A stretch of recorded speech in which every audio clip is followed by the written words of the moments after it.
Karam of Allah is in all conditions, whatever may be the situation, you still stand with the kalima La ilaha illallah. Out of 7 billion people on earth today, 1.3 billion say La ilaha illallah Muhammadur Rasulullah. Remaining still 6 billion do not know who is Allah. This special favor of Allah is much over the favor given even to the 6 billion people on earth. You are that lucky guy and you forgot Allah. Ya ayyuhal insan, O you mankind, ma gharraha, what made you negligent? Why were you negligent? Bi Rabbikal Kareem, about your Rabb who is Al Kareem, the most generous.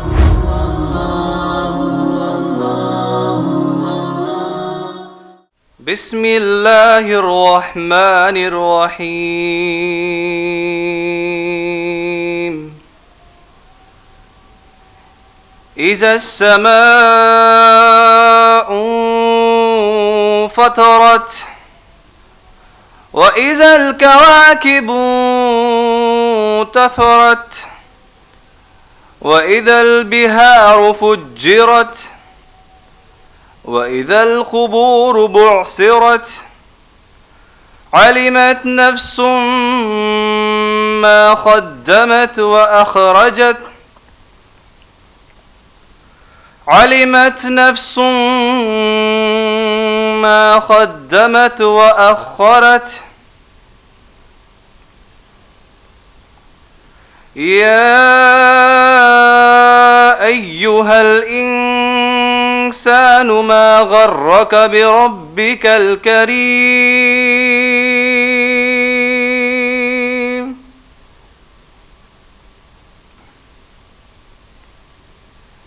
الذي خلقك فسواك فعدلك في أي صورة ما شاء ركبك كلا بل تكذبون بالدين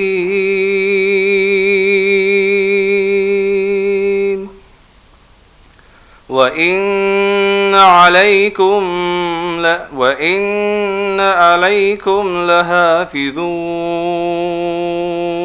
لحافظون وإن عليكم لحافظين كراما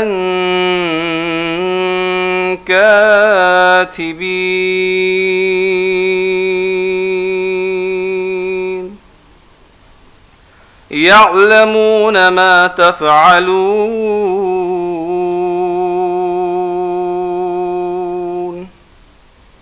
إن الأبرار لفي نعيم وإن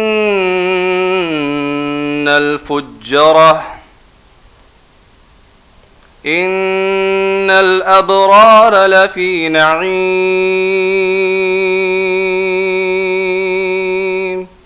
وإن الفجار لفي جحيم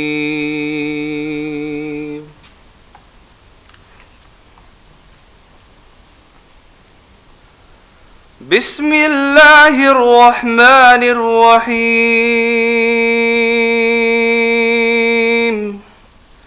اقرأ باسم ربك الذي خلق الإنسان من علق اقرأ وربك الأكرم الذي علم بالقلم علم الإنسان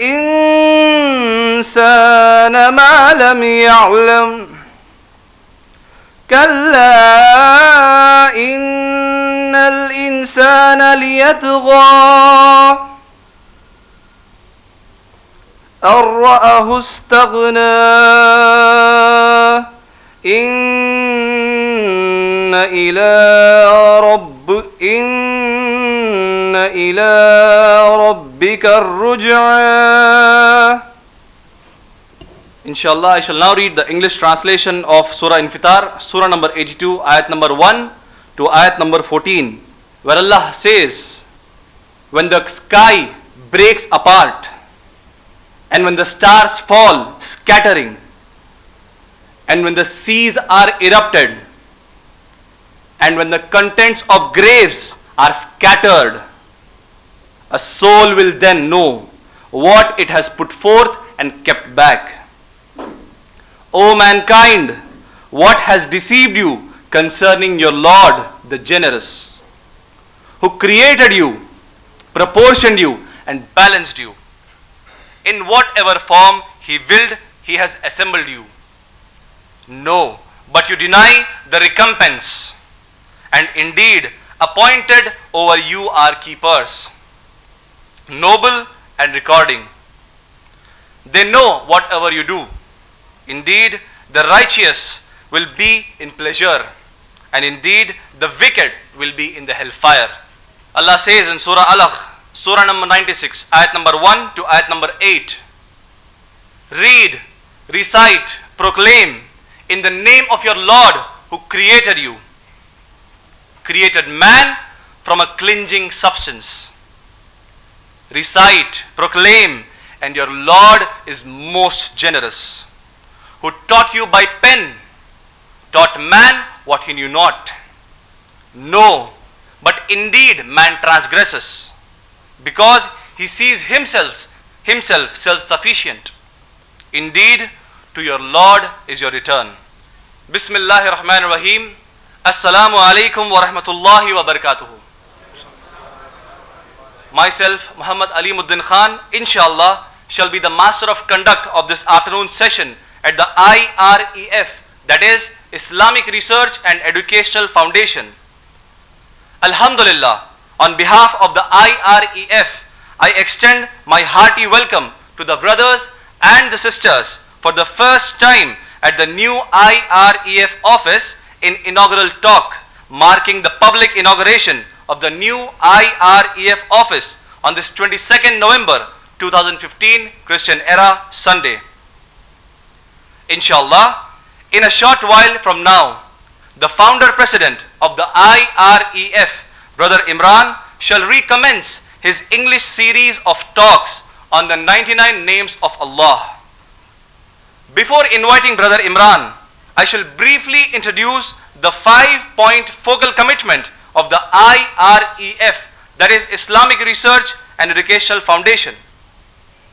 Firstly, Tawheed, the belief that Allah alone is the originator of all creation in the universe, and all besides Allah is His creation alone.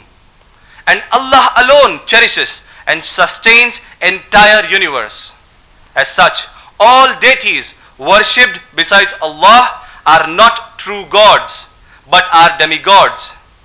In simple words, all gods called upon or worshipped besides Allah are man-made gods.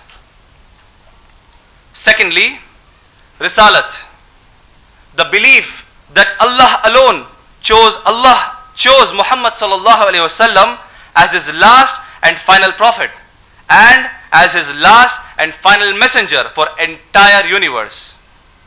No messenger and no prophet will come after Muhammad sallallahu alaihi wasallam till judgment day is established, and Muhammad sallallahu alaihi wasallam is the first and the last of all prophets from Adam, may peace be upon him, to be sent for entire humanity, while all prophets and messengers before Muhammad sallallahu alaihi wasallam were sent with a message meant only for their respective people and for a period destined. Thirdly, the belief in Al-Quran as 100% verbatim word of Allah subhanahu wa ta'ala that is 100% infallible, and not a single alphabet of the Quran is the saying of Muhammad sallallahu alaihi wasallam or any other human being, and that the entire Quran is the speech of Allah subhanahu wa ta'ala that was revealed to Muhammad sallallahu alaihi wasallam portion by portion for a time period of 23 long lunar years through Archangel Jibreel alayhi salam. Moreover, the law of the Quran is the only law declared by Allah to entire humanity, and any other law besides Quran is not acceptable by Allah till Judgment Day. As such, it is the uppermost individual and collective responsibility of the entire Muslim community on the face of the earth to make sure that the law of the Quran is the uniform universal law or final world order, implemented in total and perfect compatibility with the teachings of Quran that were explained and practiced by Muhammad Rasulullah sallallahu alaihi wasallam, meaning Muhammad, the messenger of Allah sallallahu alaihi wasallam.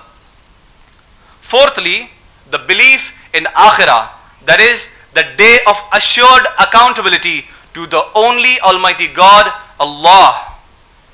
All humans shall be presented their respective balance sheet of good and evil deeds, and all the deeds that we performed in our life here shall be equally recompensed without an iota of injustice done to any living thing with a soul. If they were good deeds, then Allah by His glorious mercy shall increase its reward and award thereof in multiple folds, and if it was evil deeds, then Allah shall punish on equitable terms. But also, for whomsoever among Muslims Allah wills, then Allah will forgive such a Muslim without any injustice done to anyone else. This forgiveness is understood from Quran and Hadith, not as generic to all Muslims, and Allah alone knows who that fortunate Muslim would be.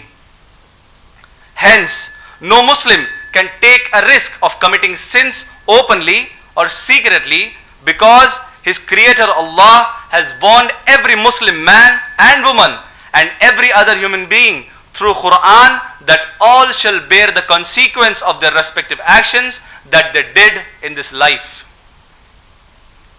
Fifthly, the belief in taqdeer, that is predestination.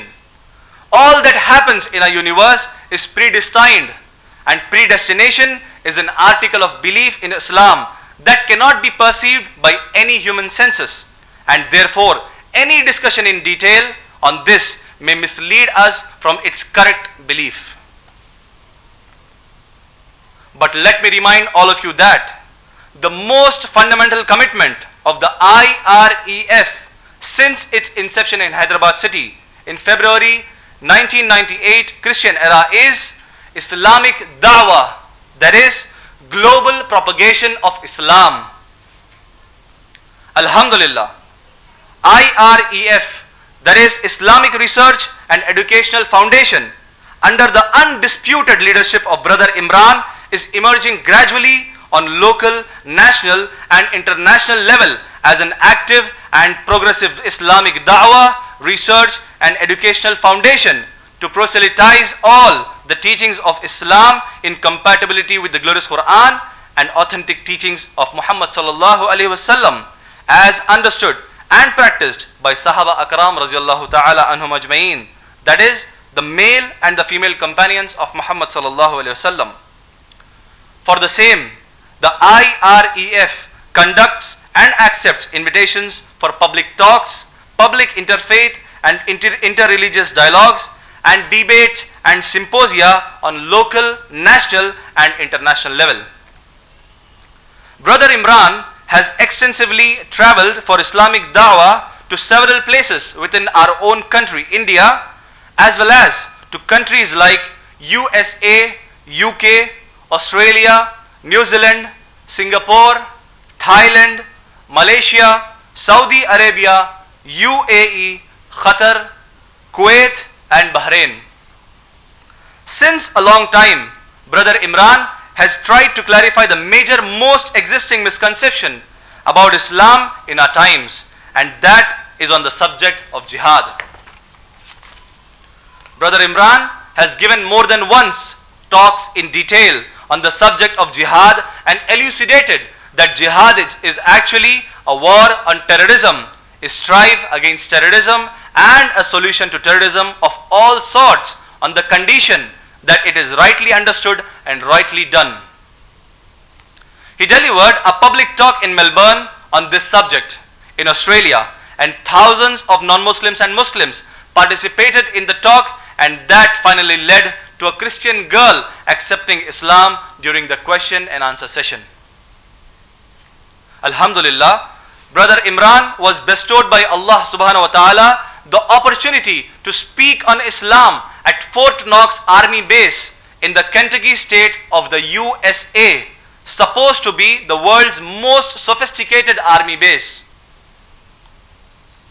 I humbly request all of you to participate from now in weekly activities at the IREF to be held on every Sunday afternoon for both the brothers and the sisters and the non-Muslims and Muslims, while on Thursday afternoon for sisters alone. The Thursday sessions meant only for sisters, inshallah, shall resume soon.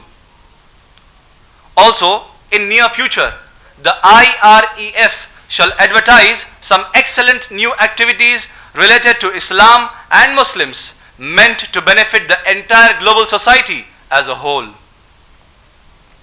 Finally, a kind reminder to enhance your contributions to the new IREF office, that is in size about 3 to 4 times bigger than previous IREF office space, and as such your contribution needs to improve 3 to 4 times what you used to contribute. Inshallah, Brother Imran's talk this afternoon shall be followed by question and answer session, the rules and regulations of which I shall read before commencing the question and answer session. Now, without any further delay, inshallah, I request Brother Imran to resume the talk on the series of 99 names of Allah with his inaugural public talk at this new IREF office on this 22nd November 2015 Sunday, and that is the 44th session on the 99 names of Allah since commencement on 12th January 2014 Sunday. Brother Imran's talk for the talk this afternoon is advertised as Allah Al-Kareem, meaning Allah the most benevolent. Brother Imran. Alhamdulillahi Rabbil Alameen. Wassalatu wassalamu ala Rasulihil Kareem wa ala alihi wa ashabihi ajma'in. A'udhu billahi minash shaitanir rajim. Bismillahir Rahmanir Rahim. Ya ayyuhal insanu ma gharraka rabbukal kareem. Bismillahir Rahmanir Rahim. وَمَنْ أَحْسَنُ قَوْلًا مِّمَّنْ دَعَا إِلَى اللَّهِ وَعَمِلَ صَالِحًا وَقَالَ إِنَّنِي مِنَ الْمُسْلِمِينَ رَبِّ اشْرَحْ لِي صَدْرِي وَيَسِّرْ لِي أَمْرِي وَاحْلُلْ عُقْدَةً مِّن لِّسَانِي يَفْقَهُوا قَوْلِي. Amma ba'd, respected Master of Conduct, Brother Alimuddin, my respected elders in the audience, and all my dear brothers and the sisters, I welcome all of you with Islamic greetings. Assalamu alaikum wa rahmatullahi wa barakatuhu. MashaAllah, with all praises befitting Allah Rabbul Alameen alone, in the capacity of the President of IREF, I welcome heartily all my brothers and my sisters there to this new IREF office place. And whatever we have today with us is nothing but the karam of the Al-Kareem, Allah Rabbul Alameen. MashaAllah, when we temporarily suspended our talks on 99 names of Allah, the last talk I held there was on the attribute Allah Al-Mujib. And I said, Al-Mujib, the attribute of Allah, it means the one who responds instantly when you call Allah in supplication. You say, Ya Allah, and He responds to you, MashaAllah. And Alhamdulillah, Allah responded to our call. We were very worried for 2 years almost in the office that we had prior to this office place. We were worried in the sense that the office place was getting demolished due to road widening by the government of Telangana. And we were not worried, thinking that we may not get an office place or how are we going to do the work. I was very confident, mashallah. I always told my brothers and the sisters here that I started this work when I had not even a pebble in my hand, not even a stone in my hand. And then Allah gave me that place, I worked. And if there is no place, by this time Allah had given me the opportunity to become beloved to the people because of the cause of Islam, that I don't need a place as such to do the work. Without a place, wherever I stand, I represent IREF, mashallah. So that is more than enough. But still, alhamdulillah, we were worried in the sense that this opportunity to gather our brothers and sisters again and again, we may not get it if we do not get a good office place. And it happened so, subhanallah. This I am narrating because this will help you understand Al-Kareem then, inshallah. So when we started hunting for the office, we started looking around the office somewhere in the same area. The reason being, the previous office that we were holding, it was since 1st February 2001. It's a very long time that we were in the same office place. And then, mashallah, we wanted to take an office place somewhere very close in the vicinity to this area or in this same vicinity. But we were not finding a good space, good large enough space. And suddenly, subhanallah, we get an office from Allah subhanahu wa ta'ala's help, just the next building, 3 to 4 times bigger space than what we were actually working in. Then it's on the ground floor. So the postal address, it just changes from 274/B to 274/C. And this is the karam of the Al-Kareem, Allah subhanahu wa ta'ala. To elucidate more on this subject, the Arabic attribute Al-Kareem of Allah subhanahu wa ta'ala is from the root word Kaf, Ra and Mim. And from this word, this root is used in the glorious Quran in 47 places with 8 different derivations or forms. For example, the word Kareem, Karam, Akram, Ikram, Kiraman, Kareemun, all these are from the same root. Now the Arabs, when they use this word Karam, they had basically 2 different meanings to use the word. When they referred Karam for the Almighty God, they meant it to be most generous. And we all know Allah subhanahu wa ta'ala is most generous. But when they used it for anyone besides Allah, they never meant it to be most generous.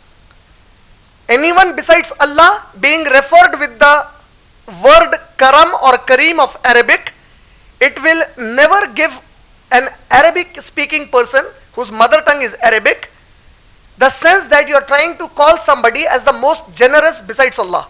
So according to the usage of Arabic language, Karam, when it is used for Allah subhanahu wa ta'ala, it means the most generous. When it is used for anyone besides Allah, it doesn't mean the same. For example, Al-Quran Al-Kareem. You call Quran Al-Kareem. Quran Al-Kareem. What do you translate Quran Al-Kareem as? Can anybody give me the answer? Nobody translates that. That's what I'm trying to say. I'm saying when you refer Karam with Allah, then you translate most generous. Except Allah, when you use that, you change the meaning. You translate Al-Quran Al-Kareem as the noble Quran. You never call it Quran the most generous. You call it noble Quran. Similarly, the Arabs very often refer to our beloved Prophet Muhammad sallallahu alaihi wasallam as Nabi-e-Kareem. So when they said Nabi-e-Kareem, their sense was not Nabi sallallahu alaihi wasallam the most generous, it was the noblest Nabi, the noble of all the prophets, Muhammad sallallahu alaihi wasallam. Now it means, and for anybody to be generous, the first thing you need to know is you should be noble. If you are not noble, you can't be generous.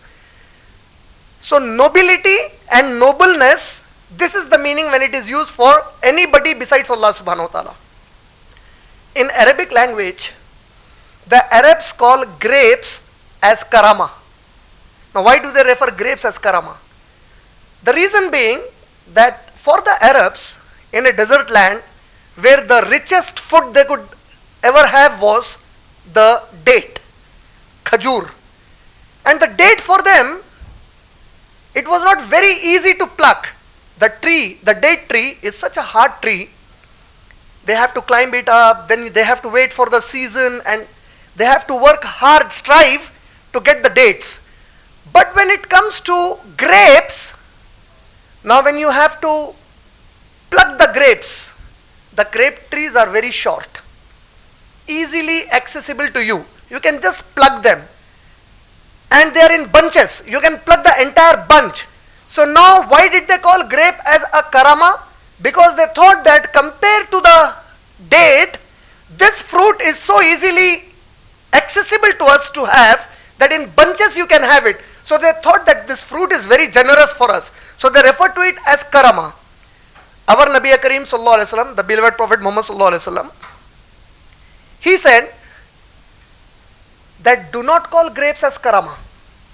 Our Nabi Kareem sallallahu alaihi wasallam in a hadith in Sahih Muslim, he said, do not call the grapes as karama. For, now look at this hadith, listen to this hadith, such a beautiful hadith. The Prophet sallallahu alaihi wasallam is saying, do not call the grapes as karama, for karama is from Allah and it is only in the hearts of the mu'mineen. Allahu Akbar. Our Nabi sallallahu alaihi wasallam is saying, karama is not the right word to be used for the grapes. Do not call it karama. For karama is something from Allah and it is in the hearts of the mu'mineen. The hadith doesn't say that karama of Allah is in the hearts of humanity. The hadith doesn't say every human being has karam of Allah subhanahu wa ta'ala. Our Nabi sallallahu alayhi wa sallam is informing us that the karam of Allah is only in the hearts of the mu'min.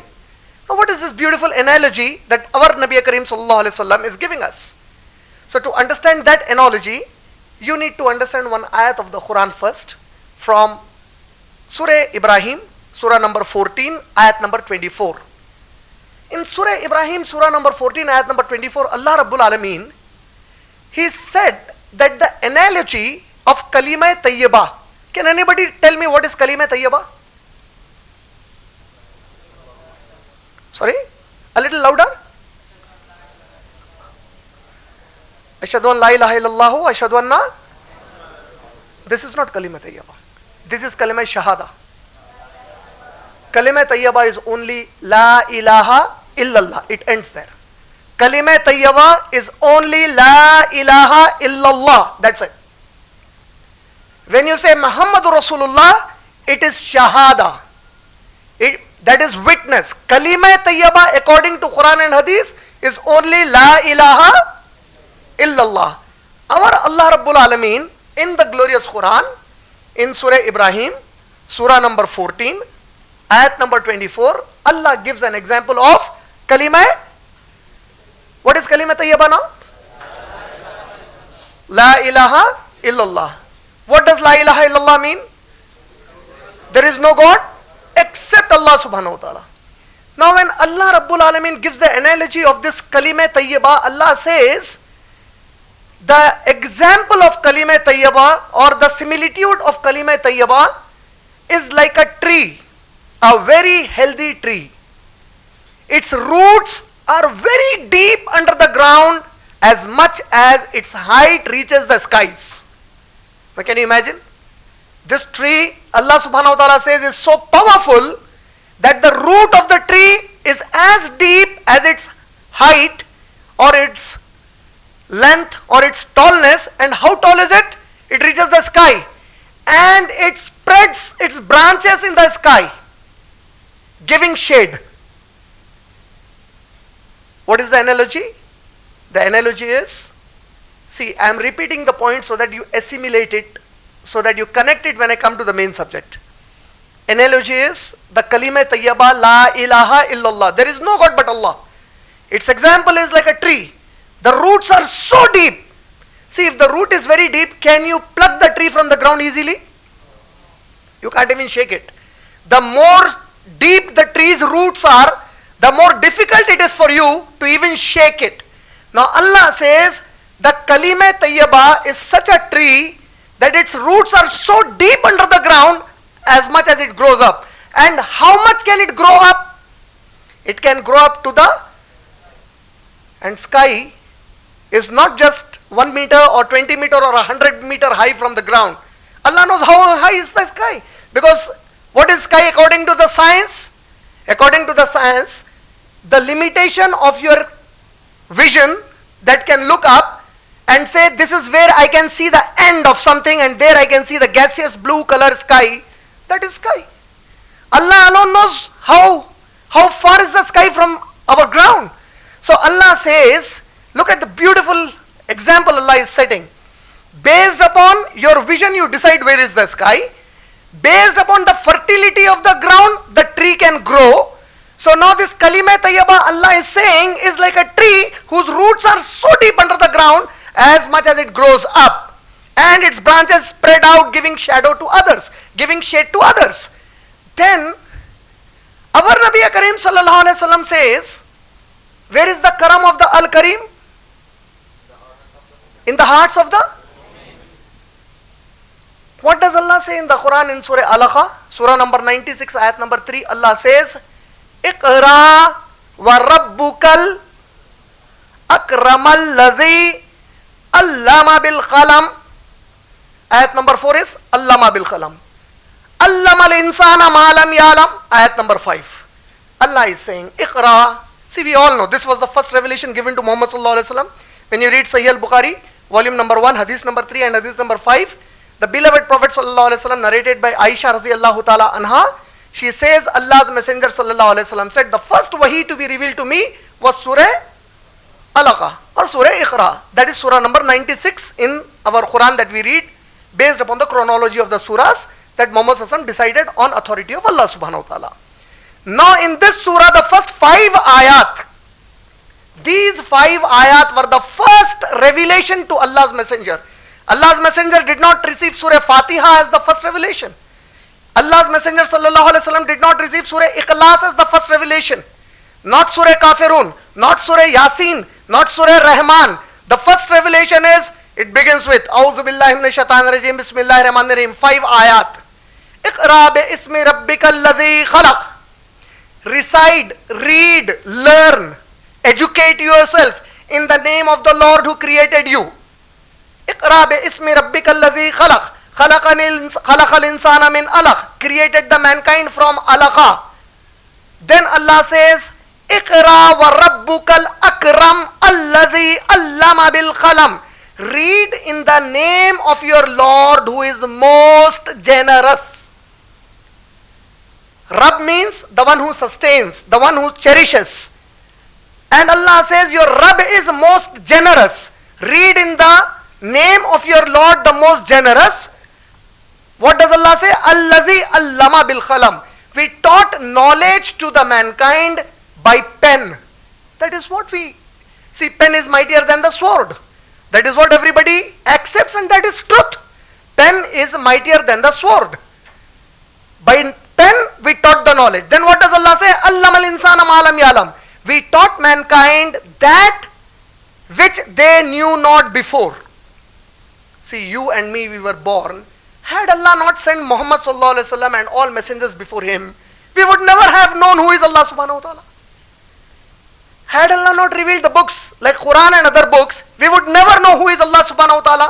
So Allah says, I sent my messengers to give you the knowledge of which you knew nothing before, and so read in my name. My simple question to all of you is, what do you think Allah wants you to read? BA, BCom, MCom, MBA, MSc, BSc Microbiology, MA Psychology, BA Psychology, MSc Psychology, or MBBS, MD, MS, ME, and 100 blah blah blah blah, whatever courses you have. What does Allah want you to primarily read and learn? Quran is for you and me. What about the people who lived before Quran? What would Allah want you to read? Sorry? Yes. That is what Allah testifies in the Quran again. Allah says in Surah Anbiya, Surah number 21, ayat number 25, وَمَا أَرْسَلْنَاكَ مِنْ قَبْلِكَ مِنْ رَسُولٍ إِلَّا نُوحِي إِلَيْهِ La ilaha illa ana fa'budni. O Prophet sallallahu alaihi wasallam, we did not send any prophet and any messenger before you but to primarily teach and educate and proclaim there is no God but Allah subhanahu wa ta'ala. Because if you have the knowledge of everything in the universe, you didn't know who is the creator of this universe, you are finished. So now, connect it now. Generosity, general understanding as Muslims that we have is, Allah gives you wealth, He gives you parents, He gives you health, He gives you a good family, He gives you children, He gives you brothers and sisters, He gives you a good job, a well-paid job, a highly paid job, a good business, a very flourishing business, a job where you are again and again promoted from a low level, you reach to the CEO of a company, the world media, you are the person who is always thought about by millions and billions. Bill Gates, oh, who doesn't know? The youth, for them, he's an ideal. Bill Gates is an ideal. For the youth, there are so many stars, the Bollywood and the Hollywood stars who are their ideals. So you are doing so many things. Generosity of Allah, He keeps giving you everything. You are traveling in a rickshaw, now you travel in a car. Now you travel in a Bugatti. Bugatti is one of the costliest, 16 crore Indian currency. You are traveling in a Bugatti car now. So He is giving you, giving you, giving you. That is Al-Karim. Wallah, Firaun. We have examples of Firaun. He called himself Rab. Why? Why? Because he thought he has so much in the world that nobody can compete him. Qarun. How much did Qarun have? Allah says in Surah Qasas, there were strong convoy of men. You have convoy of cars to make you understand, convoy of strong slaves, bodybuilders, all Arnold type bodybuilders, Mr. Universe. For what reason? Allah is saying in the Quran, this is not a story I am narrating from anywhere. Surah Qasas, Surah number 28, Allah says, these strong slaves used to only carry the keys of the treasure of Qarun. Can you imagine the wealth he got? He got everything. Isn't that generosity of Allah subhanahu wa ta'ala? But unfortunately today we Muslims, we calculate generosity of Allah subhanahu wa ta'ala with this.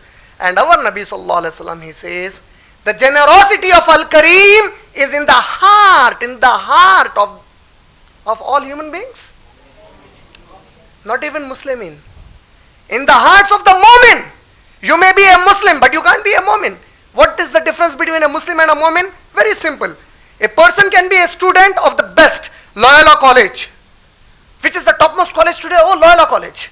Chaitanya College, Nalanda College, best school, HPS, Vidyaranya, Nizam College, oh, excellent. You may be a student there. A meritorious student is different from a student. You have so many classmates with you, 23, 24 doing studies with you in the same class, but a meritorious student, you can be a Muslim by saying La ilaha illallah Muhammadur Rasulullah. But a meritorious Muslim is the one who gets that karam in his heart from Allah. That karam, what is that karam? Correlate, what is the karam now? Allah has put the karam in the hearts of the... Of course! The Prophet ﷺ didn't have a proper room to sleep. Our Ummul Mu'minin, our mother of the believers, Aisha radiallahu ta'ala, she says, the beloved Prophet Muhammad ﷺ, who is Muhammad ﷺ? He is the commander-in-chief of 140,000 soldiers. How are they? They are ready to die for him. They are waiting for his command. Ya Rasulullah, just command us, we are ready to do anything for you in our capacities. 140,000 soldiers. And how rich are his soldiers? His Sahaba, how rich were they? Abdul Rahman bin Auf radiallahu ta'ala anhu, he has riches equal, you can't imagine today. At that time when he passed away, he had 4 wives. The Quran says in Surah Nisa, Surah number 4, ayat number 9 to ayat number 13, it talks about inheritance law in the Quran. He had 4 wives. And the Quran says, if you have 100 rupees with you, only 8 rupees should be divided and given to your wife. Remaining 92 for the children, 92 rupees. When those 8 rupees were divided between 4 wives, meaning each one gets 2 rupees each. I am giving an example. How much did one wife get, do you know? 84,000 dirham each. That was 1/8 divided by 4 again. And that is what is the richness of the soldier of our Nabi Kareem Sallallahu Alaihi Wasallam. But our Nabi Kareem Sallallahu Alaihi Wasallam, he lives in a house, in a room. Aisha Raziallahu Ta'ala anha, she says, I never saw the Prophet Sallallahu Alaihi Wasallam completely stretching out his body to sleep conveniently. If he would stretch, his head would touch the one side of the wall. If he stretches from the other side, the legs touch the other side of the wall. So do you mean to say that Allah was not Kareem with Muhammad Sallallahu Alaihi Wasallam? Na'uzubillah. He cannot be more Kareem to anyone than our Nabi Kareem Sallallahu Alaihi Wasallam. So the karama word is generally misunderstood by us. What is karama then? So Allah subhanahu wa ta'ala's messenger Sallallahu Alaihi Wasallam, he gave another example of karama. The Prophet Sallallahu Alaihi Wasallam said, Iman. Iman is belief. Kalima tayyaba is your iman. Did any one of us see Allah subhanahu wa ta'ala? None of us saw Allah subhanahu wa ta'ala. Did you hear the voice of Allah subhanahu wa ta'ala? No, we can't. We can't see him. We can't hear him. Except on Day of Judgment, you can see him like a full moon. On the fourth night, when you have the full moon on the first night, you can see him like that, inshallah. That is the reward Allah will give to the people who believed in Allah subhanahu wa ta'ala. So now we didn't see, we didn't hear him, we believe him. And our Nabi Sallallahu Alaihi Wasallam is saying, this iman that you have on Allah subhanahu wa ta'ala, which is in your heart, the example of this iman, Sahih al-Bukhari, Kitabul Iman, the Prophet Sallallahu Alaihi Wasallam said, the example of this iman is like a tree with about 70 branches on it. 70 and more branches on it. And the topmost branch is La ilaha illallah. That is what our Nabi Sallallahu Alaihi Wasallam again said. What is the topmost branch? La ilaha illallah. The Prophet Sallallahu Alaihi Wasallam said, remember this, the most obvious of the 70 branches. See, you have so many branches on a tree. One of the branches is very clearly obvious to you. You can clearly see that branch. You are getting that example analogy? If you look at some tree, it may have 15-20 branches. One of the branches is very clearly obvious to you. The beloved Prophet Sallallahu Alaihi Wasallam is saying, the iman is like a tree with 70 branches. The most obvious branch is haya, modesty. If a girl doesn't wear hijab, that branch of iman is not there with her. If a man does something nude, that branch of iman is not there with him. If you do not do something which is according to Islam, then that branch of iman is not there with you. And the Prophet ﷺ says, of the 70 and more branches, the topmost is La ilaha illallah. The one which is the least and the underneath most. Do you know what is that?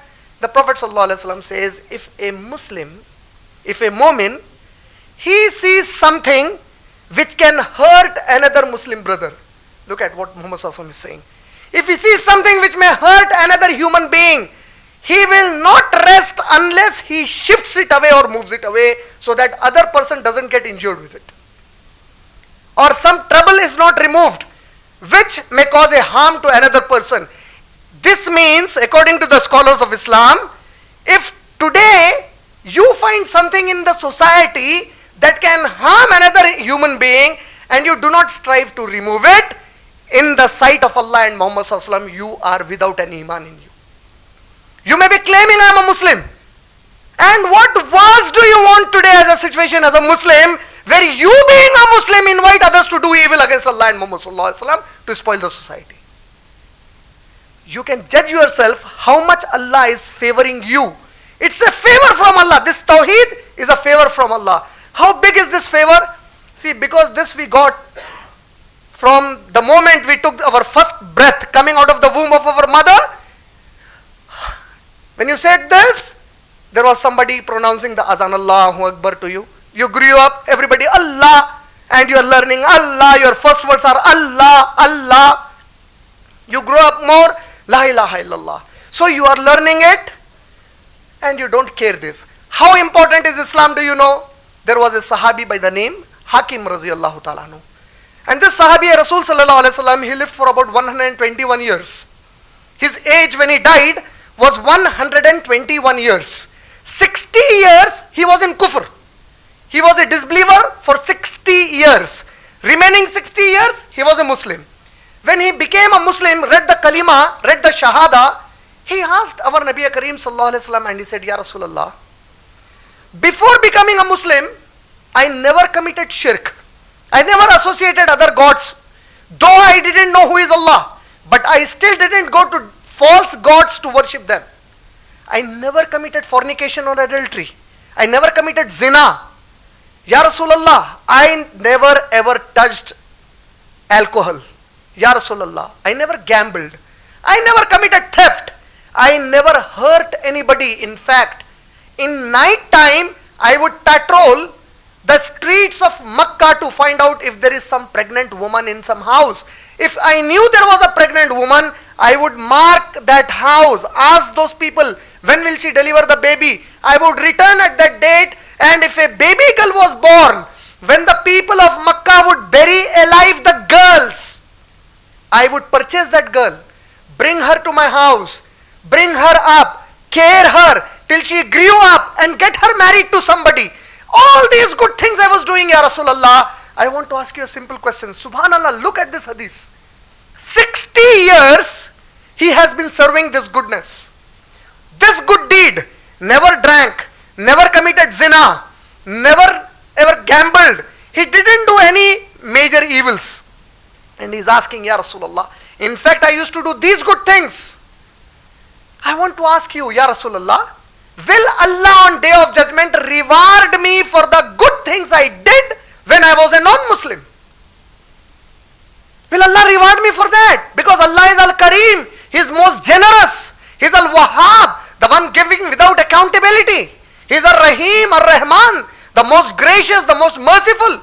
Ya Rasulullah, will Allah reward me for that? And the reply came. The Prophet ﷺ gave a smile to him. He said, Ya Hakim, do you know the tawfiq for you to become Muslim is a reward for the good deeds you have done. Allahu Akbar. And you and me got it from our mother's womb, we damn carried. Our Nabi Sallallahu Alaihi Wasallam is saying Allah gave you the tawfiq of Islam because you were doing those good deeds. This is the reward of Islam. This is the reward of La ilaha illallah, and we don't care the importance of La ilaha illallah. Allah is saying, to verify how strong a person truly believes in Allah, if you want to verify how strong he is, see if the tree is too high, great shadow it's giving. Can you see it very clearly? Can't you see it very clearly? You don't need to see it. It's obvious to you, right or wrong. All of you agree, disagree? If you disagree, please tell me. Or don't agree because I am standing here, I can debate. No. Truly do you agree? There is some tree which is very huge. You don't need to take a binocular or a telescope. You don't need all these things. Looking at it, you can see it. Even if a person is blind, he can just touch it and feel, oh, it looks very high. Right or wrong? You know, this is how you can judge your iman, and this is how you can know how much karam Allah is having on you. If Allah doesn't have karam on you, you are a Muslim living a lifestyle like Fir'aun. You may be a Muslim because you said, I believe in Allah. But your lifestyle, because you are a hero. Who are your heroes today? Your heroes are those people who do not talk about Islam today. Your heroes are those people. See, please, don't keep talking about Islam. Let me take some life as some enjoyment, entertainment. Maybe this is the last time you are thinking of an entertainment. And the next thing is, you are facing Allah subhanahu wa ta'ala. You have nothing after that left with you. That's the only last time you uttered the word entertainment in my life. And that's your end. You know, when I was in Saudi Arabia, I earlier said this incident, maybe this will help you all again. I was in Saudi Arabia and I was told that there was a group of 4 Muslim youth, Saudi youth. And they were doing all ruckus. They were a rogue in that area. They created all nonsense and nuisance to the people there. And one time they were arrested for some harsh words or some nuisance they created or some rough driving on the road or something, and they were jailed. When they were put in a barrack, there they had one Indian Hindu. Now this Hindu was observing them that they were creating big mess inside also. But when it was time for Salah, suddenly left everything, making wuzu, making Salah. So now this Hindu brother from India, he got confused. He said, what kind of a people are this? Whole time they are creating a mess, and something is called and they leave everything. As if there is some electric connection or some electric shock, and then suddenly they become very pious, they do something, and then again they become the same thing. So he one day slowly, see, this is a real story. This is not a story that was told by some common man. A great scholar, he was giving a talk, he said this in his speech. And suddenly this Hindu friend from India, he said, let me ask them what are they exactly doing. So he asked, what do you exactly do when that azan or that sound is called? So he said, that is God, Almighty God, Allah, we worship Him. So he said, worship, who is this Allah? So now they started looking at each other. They said, you see, ask the Sheikh. So he said, no, I want you to tell me who is Allah. He said, no, we can't tell. He said, what, you can't say? I can't wait, because if I die before you tell me. So then they said, oh no, we shall tell this fellow, he's emotionally blackmailing us now. So some of them decided, then they said, see, Allah is the only God, or something they said. When they were explaining him, they explained something very good to him, and he said, okay, what do I have to do if I want to become a Muslim? They said, no, Sheikh. He said, no, if I die? So they said, okay, give your hand. He gave the hand. They said, read, La ilaha illallah Muhammadur Rasulullah. He read, La ilaha illallah Muhammadur Rasulullah. Night fell, they slept. The next day morning, that Hindu person who read the kalima is dead. He's dead. He's dead, man.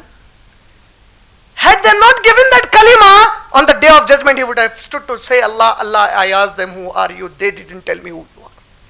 And today when Allah is giving you an opportunity, when Allah is not making you migrate like our Syrian Muslim brothers, you want entertainment today. When nobody is bombing your mother and your sister, nobody is raping your mother and your sister, you damn care who is Allah? Then wait for the time too.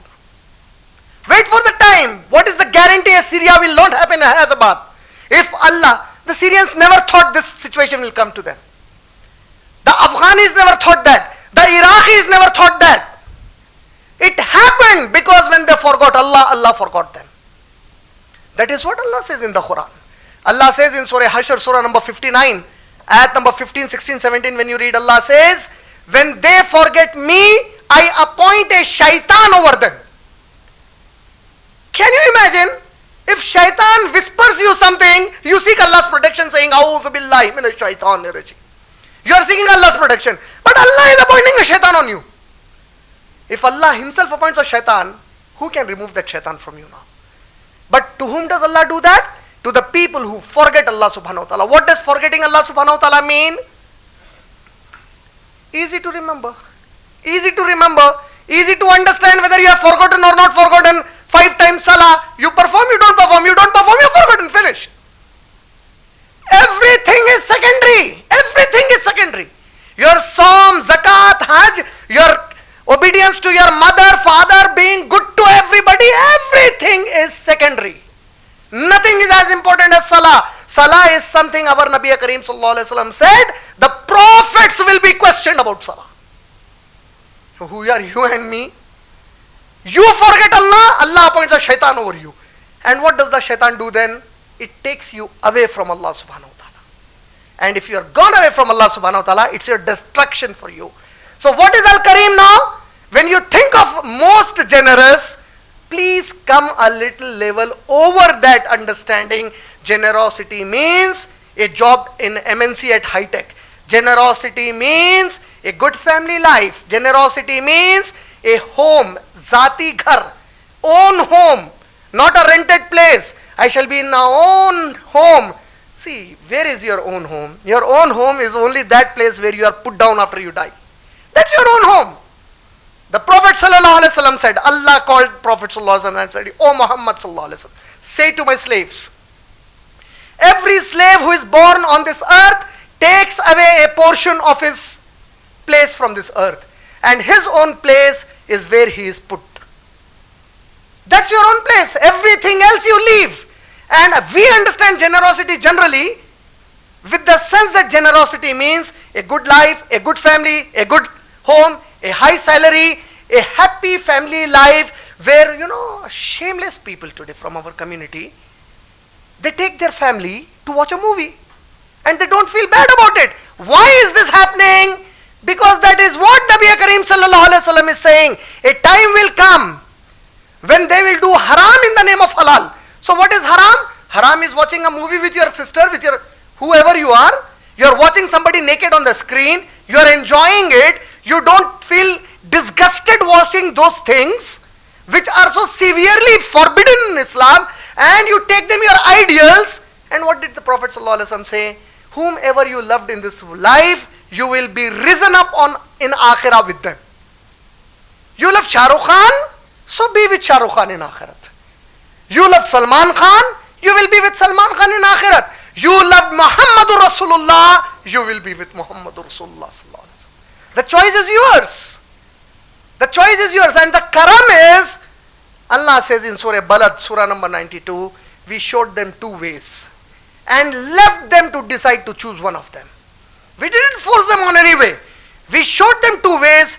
Now if you want to feel, did Allah have karam on you or not, do not try to feel the karam of Allah subhanahu wa ta'ala with what you get, which will end someday. Right or wrong?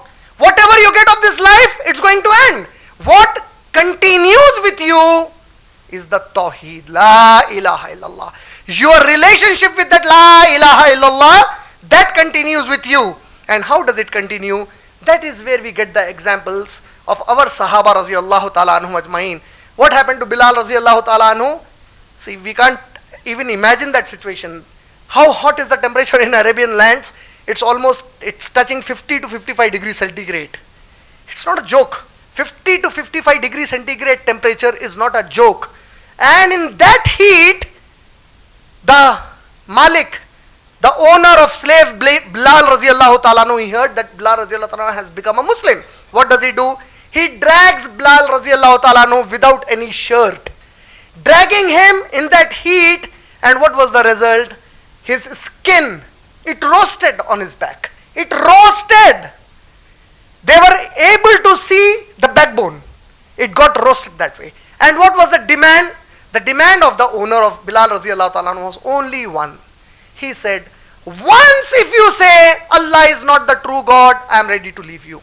And the more he was stressing to say Allah is not your God, the answer was coming, Haqqan la ilaha illallah. The truth is, only Allah is the God, there is no God besides Allah. That is what Bilal raziyallahu ta'ala is replying. What happened with Sumayya raziyallahu ta'ala anha? Old woman. Some historical sources 60 years. Some historical sources 80 years. Anywhere between 60 to 80, not lesser than 60 years. She has been dragged into Makkah. She has been made naked by Abu Jahl, Nauz Billah. Now Abu Jahl is torturing her. Finally, he gives a brutal blow to her by piercing the spear, Nauz Billah, in her private part. She falls on the ground. The Prophet ﷺ rushes to her, takes her head and keeps on his lap. And the Prophet ﷺ is saying, Ya Sumayya, Uzbir. Ya Ummi, Uzbir. Oh my mother, be patient. Oh my mother, be calm. Be patient, Ya Sumayya. I see you living happily in the Jannat. And what is the reply of Sumayya raziyallahu ta'ala anha, you know? She is replying and she is saying, Ya Rasulullah, oh my son, oh my messenger of Allah, are you afraid that Sumayya will leave La ilaha illallah Muhammadur Rasulullah? The bones and the flesh of Sumayya may have become very weak because of old age, but the kalima tayyaba is embedded in the heart. That is the karam of Allah, that if a Muslim is put to test, you put him in Guantanamo Bay, you put him in Abu Ghraib prison, but you can't snatch away La ilaha illallah Muhammad Rasulullah from him. But the way we are living today, one slap and you are ready to leave Islam. Allah has not put us to test. It's better that we improve our condition of Iman before Allah puts us to the test. That is the karam of Allah. The karam of Allah is, in all conditions, Whatever may be the situation, you still stand with the kalima, La ilaha illallah. And Allah is reminding us Muslims in Surah Bani Israel, Surah number 17, ayat number 70, Allah says, Laqad bani Adama, Laqad karramna bani Adama. Verily we have done a karam upon Bani Adam. We have been most generous to the children of Adam. How? On earth and in the ocean, we have given them in abundance. Can you imagine? 2/3 is water, 1/3 is earth. You ask the geologists, they will tell you the situation of the water level. See, your ground and water level, which level is higher always? Huh? If the ground level is higher, then you are living on a plateau. What is a plateau? That's a plateau. Plateau means a land which is higher than the water level. Have you ever pondered on this? You are trying to say there are only 3 plateaus on the planet Earth. Deccan Plateau is one of them. But the remaining planet Earth, it is in a situation where the land is like this and the ocean is like this. 2/3 ocean like this. Who is controlling that water from not overflowing over the earth? Al-Kareem. We have done a favor on mankind by giving them in abundance on earth and in water. You have your ships, you have your cruise today for entertainment. You do so many things. We have given them everything. وَرَزَقْنَاهُمْ مِنَ الطَّيِّبَاتِ. And we gave them food, the best of the food that we can give them on planet Earth. And what does Allah say after that? وَفَضَّلْنَاهُمْ عَلَىٰ كَثِيرٍ مِّمَّنْ خَلَقْنَا تَفْضِيلًا. Surah Bani Israel, Surah number 17, ayat number 70. Of all the creations that we have created, of them, we have given them special favor over many of our creations. Why? So that the slaves of Allah, they then only say La ilaha illallah. There is no God but Allah. And when you forget to do this job, what Brother Aleem recited in the beginning of this session was from Surah Infitar, Surah number 82, ayat number 1 to ayat number 6. What did Allah say? And when the sun, it loses its light. When the stars, they are scattered. When the sky is opened. When the earth is shattered. And when the people are punished in hellfire. When they are thrown in hellfire. Allah says, I am going to ask them a question on that day. You know the time between this question and us to improve. Can anybody tell me what's the time?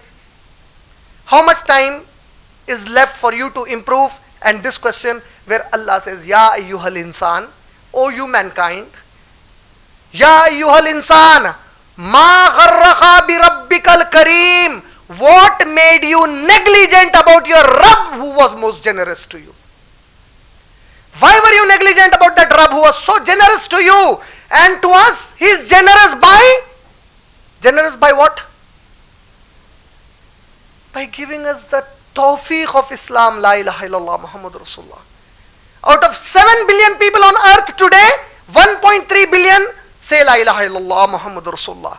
Remaining still 6 billion do not know who is Allah. This special favor of Allah is much over the favor given even to the 6 billion people on earth. You are that lucky guy and you forgot Allah. Ya ayyuhal insan, O you mankind, ma gharraka. What made you negligent? Why were you negligent? Bi rabbikal kareem. About your Rabb who is al-Kareem, the most generous. What made you negligent? Can anyone give me the time for this question to be asked to you, to me individually? What is the time left with you? You can't, man. You don't know. I don't know whether we will walk out properly or we will die before we walk out. The death is something which will disconnect you from every other thing on planet Earth. Now you are only alone. You came alone from Allah subhanahu wa ta'ala. You are only alone to face Allah subhanahu wa ta'ala again. And how do the mu'minin love Allah subhanahu wa ta'ala? There is an ayat in Surah Mujadila, Surah number 58, the last ayat, ayat number 22. There is an incident in the revelation of the ayat. A Sahabi Rasul sallallahu alayhi wa sallam, he participated in a lot of jihad with Prophet Muhammad sallallahu alayhi wa sallam. Listen to this incident very carefully.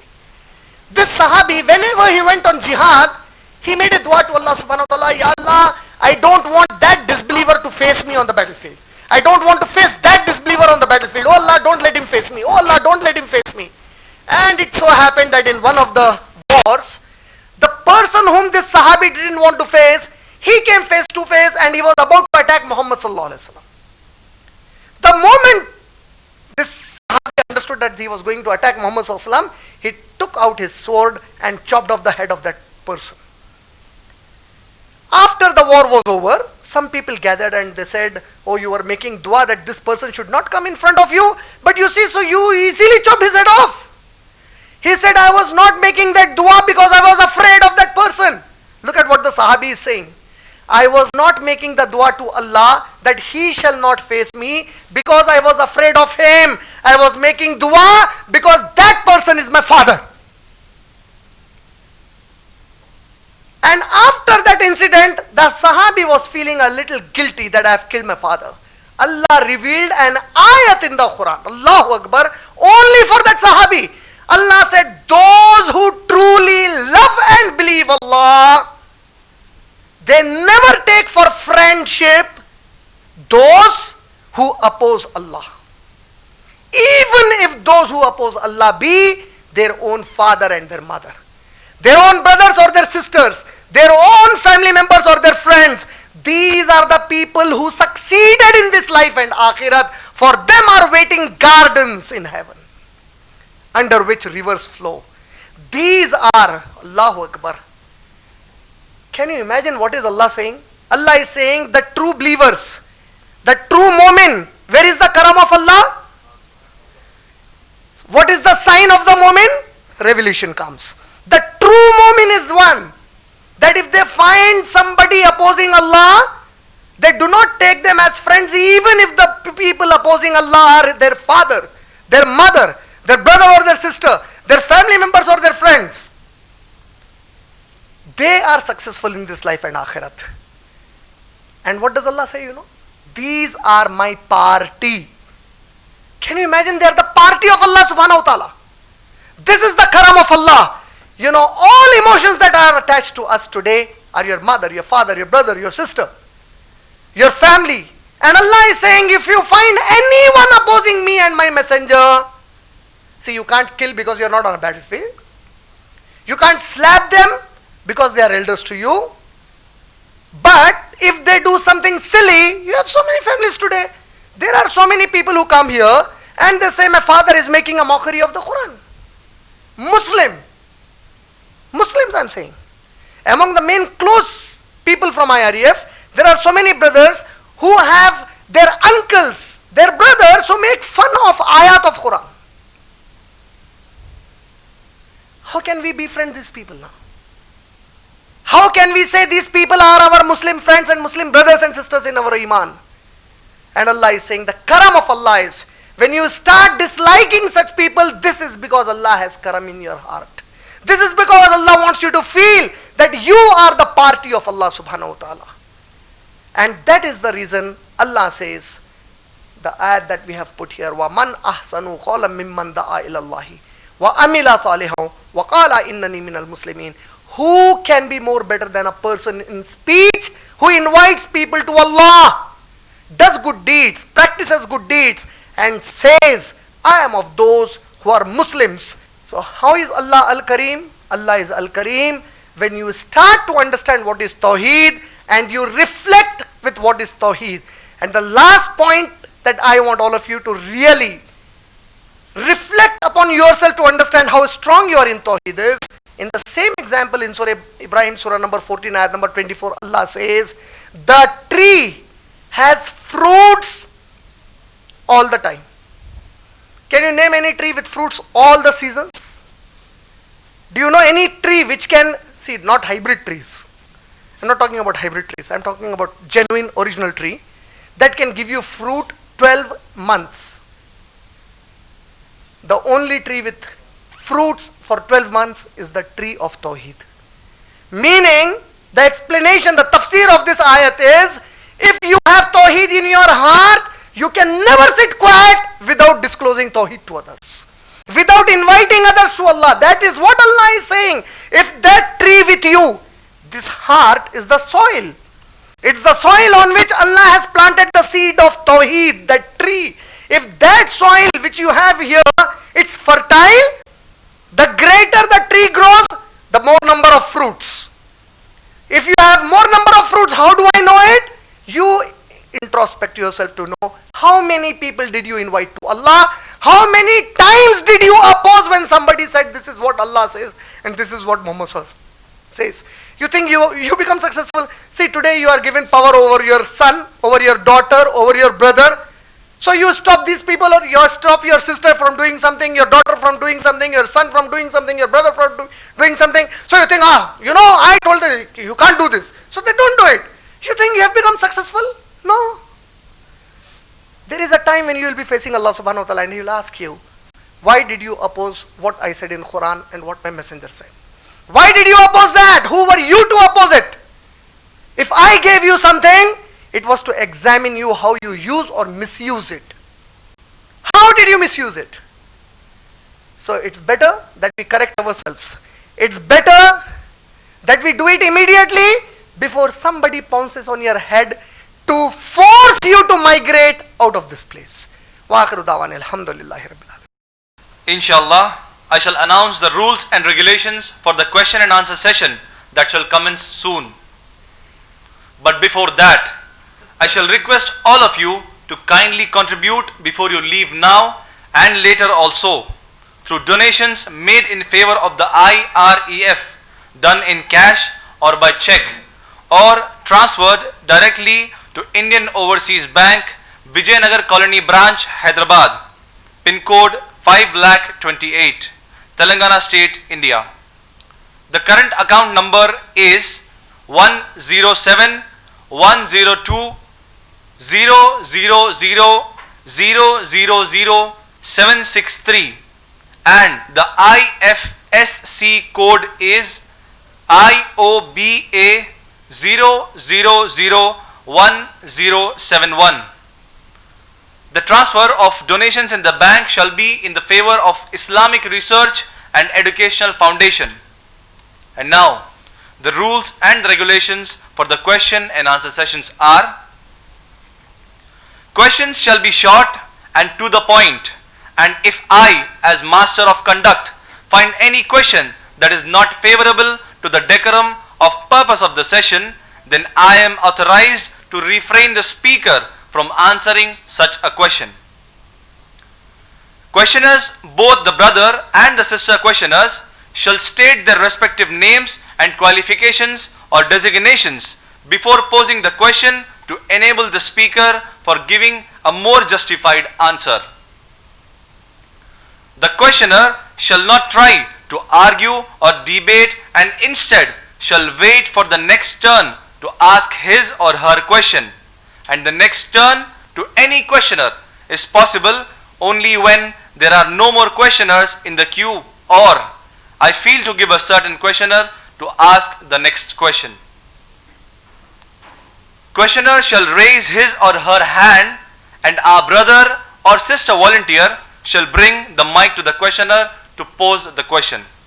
And now we will take the first question from brother's side. Assalamu alaikum. My name is Muhammad Imran. I have a question. I have so many. Brother, your profession, please. Yeah, my profession is business. So I have so many clients, non-Muslim. So whenever they celebrate Deepavali or any other, so we can greet to them Happy Diwali or any other. Thank you very much. Brother has asked the question that he has many non-Muslim friends who are in communication with him in his business, and during the non-Muslim festivals like Deepavali or Christmas or these festivals, as a Muslim we can greet them Happy Diwali or Happy Christmas or something. See, basically I gave this answer in detail in one of my programs when I was in Assam. A Hindu brother, he directly asked me, he said, you see, we Hindus, we are so secular. When there is Ramzan, we say Eid Mubarak. We come for Sheer Khurma. But you Muslims, there are some Muslims, they don't want to say Happy Diwali. They don't want to say Happy Christmas. So you people are very violent people. You people are very extremist people. So I told this Hindu friend on that occasion, I told him, you see, my religion, the fundamental most teaching of my religion is La ilaha illallah. There is no God but Allah. Surah Nisa, Surah number 4, ayat number 48. Surah Nisa, Surah number 4, ayat number 116. Surah Ma'idah, Surah number 5, ayat number 72. Allah says, whoever associates a partner with me, Allah has made Jannat haram for such a person. Allah made Jannat haram if somebody associates anybody with me. Meaning a Muslim under any circumstances cannot commit shirk. Except that Allah says in Surah Nahl that if somebody forces you and you fear that they may cause a loss to your life and they force you to abuse Allah, Allah gives you the permission to do it because Allah knows your heart. But taqwa is still better. Meaning it is better you die. But now Allah knows that there are some people who are not so strong. So if you abuse because somebody said that, I know your heart, you didn't mean to abuse me, I will forgive you. But still taqwa is better. Don't do it. Now this situation where you are saying Happy Diwali or Happy Christmas, I told the Hindu friend, any Muslim who says Happy Diwali to you, first question you ask that Muslim, do you believe Durga Ma to be goddess? Do you believe Durga Ma to be goddess? Does anyone believe here? No. So now we are telling a lie to the Hindu friend. You are not happy that Durga Ma is being celebrated as the goddess. As a Muslim, I say Durga Ma is not the goddess. She has nothing to do with Allah subhanahu wa ta'ala. But the people celebrating Durga Puja or Diwali or something like this, they are doing it because they consider Durga, they consider Ram to be God Almighty. Do you consider Ram to be Allah subhanahu wa ta'ala? Does anybody consider that? So when I am saying Happy Diwali, am I attesting the faith of the Hindu saying even I think Ram is Allah subhanahu wa ta'ala, na'uzubillah? Do I? No. So I shouldn't. I should be honest. I told the Hindu friend, when a Muslim is saying I won't say that, he is an honest Muslim. He is an honest human being. He is trying to tell you I am not going to feel happy for something which I actually don't feel happy for. I see somebody comes to me and says, you know, this neighbor's son is actually not your neighbor's son, he is your mother's son.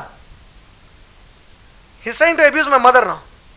So I don't say, okay, happy birthday beta, you are my brother. Do I say that? If somebody is committing shirk with Allah, how can I be happy as a Muslim? I can never be happy. Then coming to Christmas, Allah is reacting. You know, the severest of all the shirk that any human being commits, the severest most, the dirtiest, Allah says, is calling Isa alayhi salam as Allah or equal to Allah. Allah says in Surah Maryam, Surah number 19, ayat number 88, 89, 90, 91 and 92, Allah says, وَقَالُوا اتَّخَذَ الرَّحْمَانُ وَلَدًا. And they said that Rahman, Ar-Rahman, most gracious, has begotten a son. لَقَدْ جَئْتُمْ شَيْئًا إِدَّا. It's the dirtiest thing that anybody can talk about Allah subhanahu wa ta'ala. تَكَادُ السَّمَاوَاتِ يَتَفَطَّرْنَ مِنْهُ وَتَنْشَقُّ الْأَرْضُ وَتَقِرُّ الْجِبَالُ هَدًّا. If we give the sense of what these people are saying, what are the Christians saying? Why are they saying Christmas? They say Jesus, the Son of God, is born on that day. Is Isa alayhi salam the son of Allah subhanahu wa ta'ala? Na'uzubillah, no. Is he? No, that no is not coming from everybody. Somebody is you have to say no. If I say this boy is your mother's son, you agree? No, you say. So, is Isa alayhi salam Allah's son? No. He's not Allah's son. And what is Allah subhanahu wa ta'ala saying? If I give the sense of what they are saying about Isa alayhi salam and Allah's relationship, then the heaven will fall over them. The sky will burst and fall over them. If I give that sense to the earth, it will split open and bury them alive. If I give that sense to the mountain, it will destroy in utter ruin. And the Rahmani walada, for they said that Ar-Rahman has begotten a son. So how can you not say Happy Christmas when Allah is reacting so strongly in the Quran? So you can't say that. If somebody says, why are you saying Happy Diwali? Tell them, this is the tenet of my religion. The fundamental part of my religion is, there is no God except Allah subhanahu wa ta'ala. And the God I believe in, how is that God? Allah says in Surah Ikhlas, Surah number 112, قُلْ هُوَ اللَّهُ أَحَدٌ. Say to them, He is Allah, the only one. Allahu Samad. He is independent from everything in universe. Entire universe depends upon Him. As-Samad, lam yalid wa lam yulad. He begets not, nor is He begotten. Meaning, He doesn't give birth to any children biologically, nor did any father and mother give birth to Allah subhanahu wa ta'ala. The moment you celebrate the birthday of somebody and says, this is God Almighty born, the moment somebody is born, that can't be God. So my fundamental teaching of religion is, God cannot be born. God doesn't have any mother and father. God doesn't give birth to his own children. Lam yalid walam yulad walam yakun lahu kufuwan ahad. And there is none like Allah subhanahu wa ta'ala. So now when you are trying to please somebody on the face of the earth, you forget to realize that the shaitan is making you displease Allah subhanahu wa ta'ala. And when you displease others to please Allah, there is a promise in a hadith by Prophet Muhammad sallallahu alaihi wasallam. Who gave that promise? Allah subhanahu wa ta'ala himself. In Sunan Abu Dawud, Allah's Messenger sallallahu alaihi wasallam said, Allah says, if any of my slaves, meaning any Muslim, if they try to please anybody in the human beings displeasing me, I swear by my izzat, I will not let them die unless the people whom they pleased, they become his enemies or her enemies. You pleased others to displease me, I will make sure that before your death, those people become your enemy. And those who displeased others to please me, I swear by my izzat, I will not let them die till those people become his or her friends. That's the promise of Allah subhanahu wa ta'ala. So even if they are displeased, that is my religion. I can't say, happy Diwali, happy Christmas to you. You think that? I don't think this. I don't think that Isa alayhi salam is God Almighty. I don't think Ram is God Almighty. I don't think Krishna is God Almighty. I don't think anyone except Allah subhanahu wa ta'ala is God Almighty. When I don't give respect to Muhammad sallallahu alaihi wasallam equal to Allah subhanahu wa ta'ala, how can I consider somebody else? I don't even consider Ramji or any other people equal to Muhammad sallallahu alaihi wasallam also. Forget considering equal to Allah. So you cannot say happy Diwali. You cannot say happy Christmas. I hope I answered that question. Assalamu alaikum wa rahmatullahi wa barakatuh. Wa alaikum assalam wa rahmatullahi wa barakatuh, sister. I'm a BCom graduate. My question is, what is the importance of hijab for women and importance of beard for men? For women, is it not enough to wear decent clothes and cover hair? MashaAllah. Sister has asked a very important question. MashaAllah, sister, if you, while leaving IREF women's section, at the front office of the IREF women's section, there is a frame which talks about hijab. If you can just read it in detail, inshallah, it will give you more inputs about the subject. But now that you have asked the question, and you have asked a very important question related to the contemporary times of certain Muslim girls and Muslim sisters and Muslim women who do not give importance to hijab. And if somebody is wearing hijab, there are those who are not wearing proper kind of hijab. First of all, let us understand what hijab actually means in Islam. The Arabic word hijab, it means to curtain something, to put something in front of another thing, to curtain it, so that it is not seen from the other side.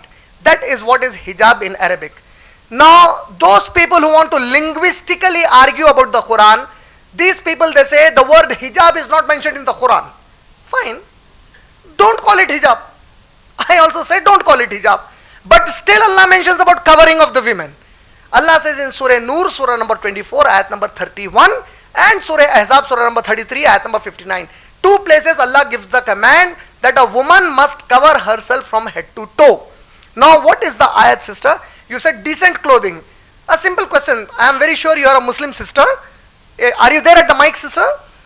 Yeah, sister, can you just tell me one thing? Do you think our Ummahatul Mu'minin, meaning the wives of Prophet Muhammad sallallahu alaihi wasallam, who are the mothers of the believers, and daughters of Muhammad sallallahu alaihi wasallam, like Fatima radhiyallahu ta'ala and others, do you think that they wore decent clothes or indecent clothes? Nauzubillah. Decent clothes. Can you think of better modesty than them in any other Muslim woman? No. Can there be any Muslim girl or Muslim woman of our time who is more modest, more hayadar than the wives of Muhammad sallallahu alaihi wasallam and his daughters? No. No. Now look at the ayat.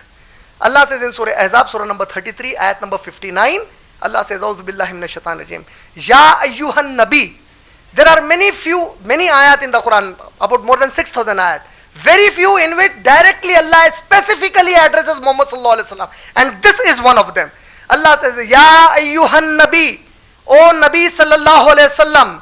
Qul, say. See, Qul huwallahu ahad. Say. Qul in Arabic means say. Command. Qul li azwajika.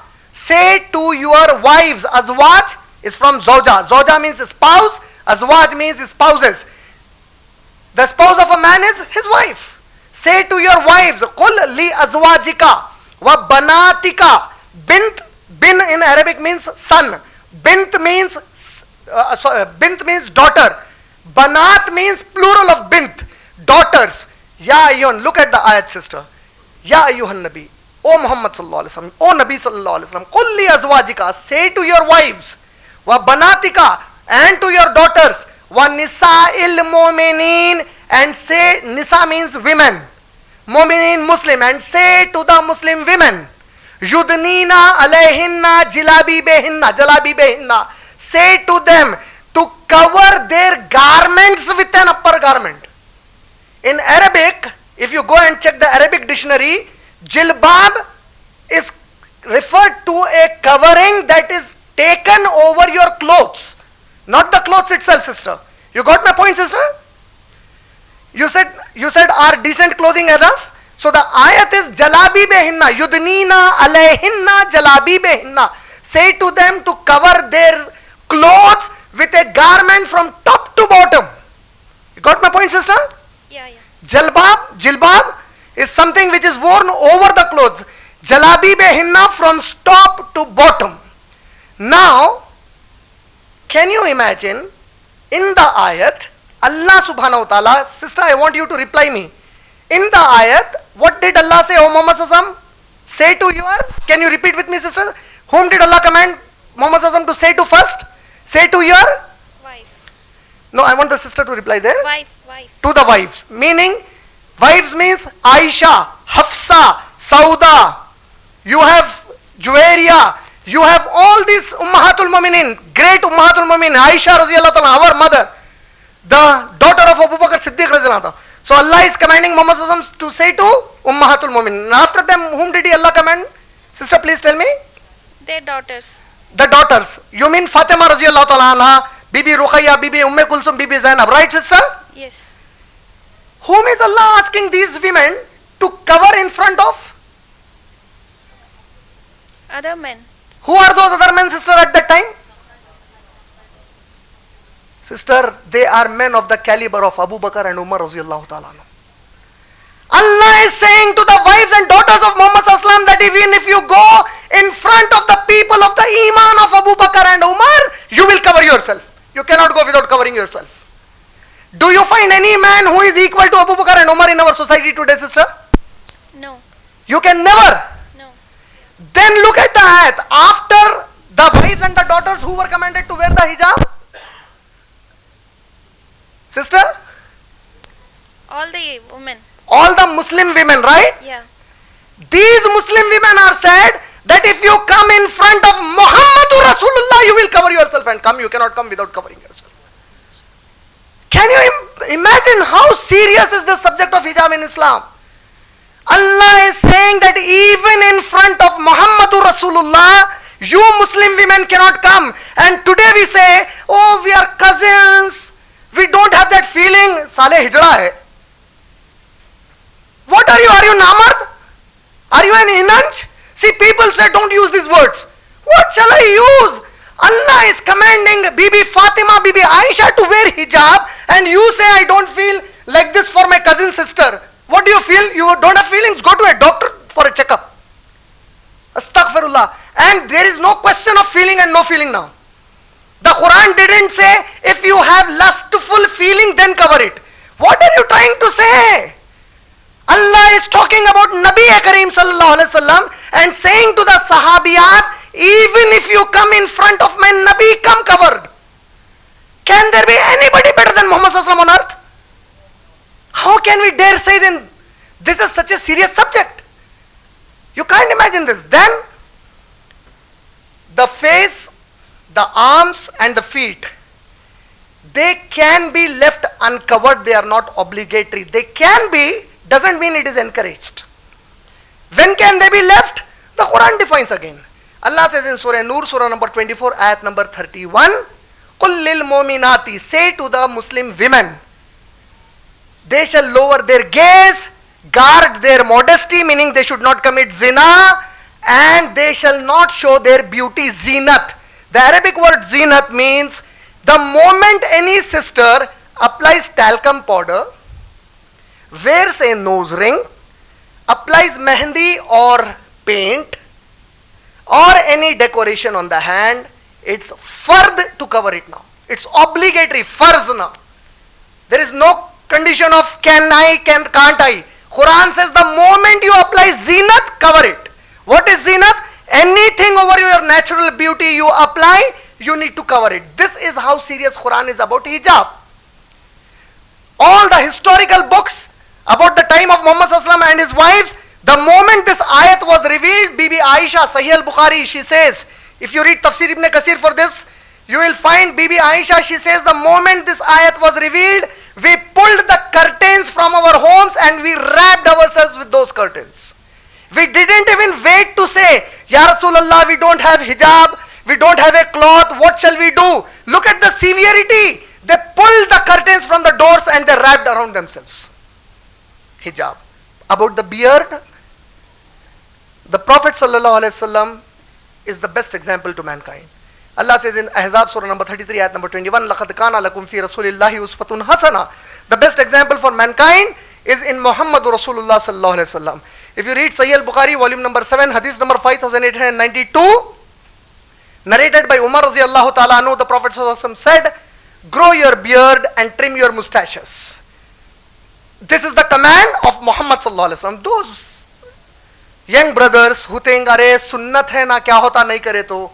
I always tell these brothers, if you are standing in front of Muhammad Sallallahu Alaihi Wasallam when he is commanding this and saying, grow your beard, and you don't grow it, next time you come in front and Prophet Sallallahu Alaihi Wasallam said, what happened? Where is your beard? And you reply, oh, see, Nabi Sallallahu Alaihi Wasallam, this is not farzna, this is not in the Quran, this is what you said in the Sunnat, so I didn't grow it. Can you say that to him? When you can't say that to him on the face, just because he is not with us here, you are daring to comment on a hadith of Muhammad Sallallahu Alaihi Wasallam. And you know, there was a recent survey done. Women are more attracted towards men with beard. Today it has become a fashion now. Now the fashion is growing beard. So the people have started to grow beard. The beard, it prevents you from skin cancer. There is a list of diseases that can come to you and they get prevented with the beard. Not my research. This is a research from Harvard University, USA. So how important is beard? For us, all these researches are secondary. For us, our Nabi said, this is Samena Watana. We heard and we obeyed. That's it for us. Qalu Samena Watana. We heard and we obey.